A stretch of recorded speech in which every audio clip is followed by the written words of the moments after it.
Hi, my name is UPE, and my EPQ project was a speech-controlled robot. The speech is processed by a DF Robot offline speech recognition module. It is equipped with an ultrasonic sensor and 2 DC motors. At the start of this project, I was completely clueless about robotics and electronics, so it would take me a lot of work to accomplish this project. Therefore, good planning and time management was key. I kept a record of what I would work on each session in my diary, which detailed the positives and negatives of the session, as well as a discussion of what skills I may have developed. I also had several timetables for working on my EPQ and several timelines and mind maps. However, I only managed to adhere to my timelines and timetables later in my project.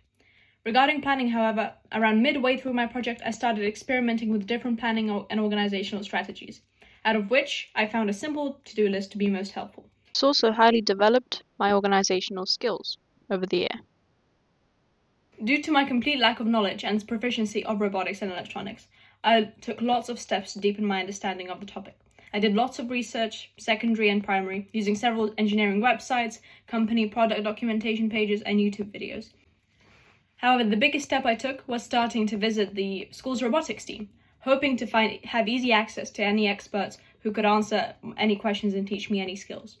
This was the best idea yet, as I quickly got integrated in the community, and everyone was happy to help me learn. I even became an actual member of the team, trying to help them on whatever they were working on and learning along the way. I made sure to use lots of books and sources from the school library. I also conducted my own primary research, as I mentioned, by survey regarding functions that a speech control robot should have. Another piece of primary research I did was going around different robotics teams during a competition and looking and analyzing different mechanisms, as well as lightly interviewing all the team members. These are the skills I focused on developing over the year, complete with the skills logs and audits. These helped me keep track of my progress over the year and helped me evaluate myself at various points. However, I want to zoom in on two most developed ones.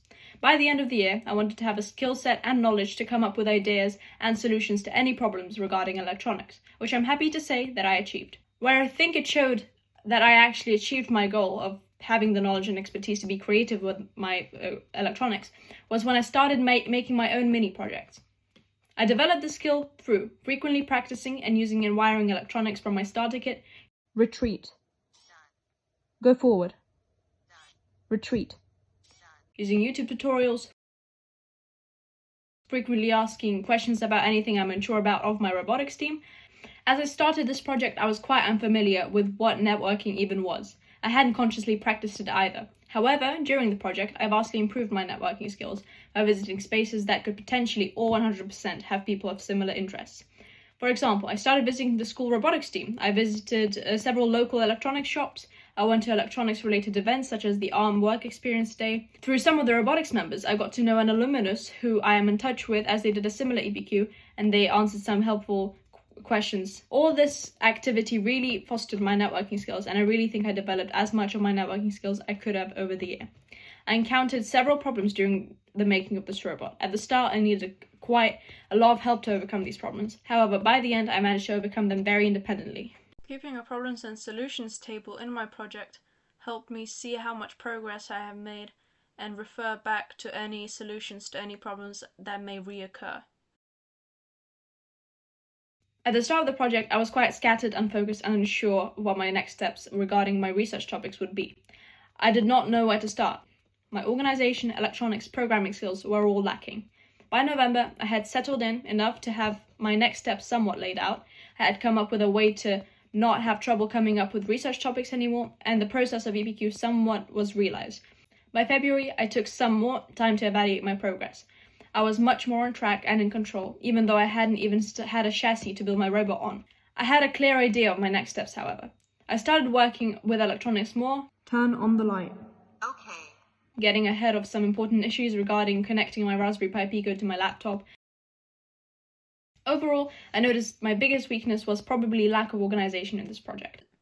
This is the organization section of my skills audit, and as you can see, I started at a level 2 out of 5, and slowly improved up to 4 by the end of the year, which is a big change. However, you can see that the improvement was slow.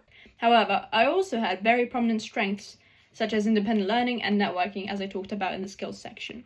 During springtime, I got my projects peer-reviewed. He gave me some helpful feedback regarding my lack of bibliography, different research techniques, and general lack of research. I took note of it and caught up regarding my bibliography. I finally conducted my primary research and generally completed most of my research. I was peer-reviewed by Summertime as well, which gave me helpful insight on the fact that I needed to update my skill log more frequently. Also, I was lacking detailed in some entries in my periodic evaluations, which I fixed. I had 2 project outcomes planned. The first one had some flaws such as unrealistic wire management. I considered the wheels to be too big. I was accurate on the ultrasonic sensor placement and the use of a big breadboard. However, fitting a platform was likely to disturb the electronics. The second outcome plan was perfectly realized right from paper. I decided against using a shell as I needed quick access to the electronics to make any quick fixes. I did make a protective edge for the power supply as it was going to fall off easily, and since the connector is unreliable, I needed to make sure it doesn't fall and rip it out. What would I do differently?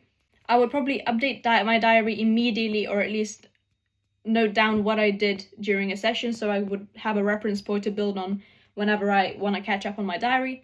I would have started experimenting with different organizational techniques sooner so I know what works for me over the year. I also wouldn't overthink and let myself do shorter pieces of research relevant topics more rather than the complicated concepts I won't use. Don't overcomplicate picking topics, do research more consistently as well. I also would have used an Arduino Nano instead of an Arduino, as the Arduino Uno is a very big microcontroller compared to the Nano. However, as I was planning my project and building, I wasn't aware that the Nano could do all the same things my Arduino does. Stop moving. Okay, got it. Go forward. Done. Retreat. Done. Turn right 90 degrees.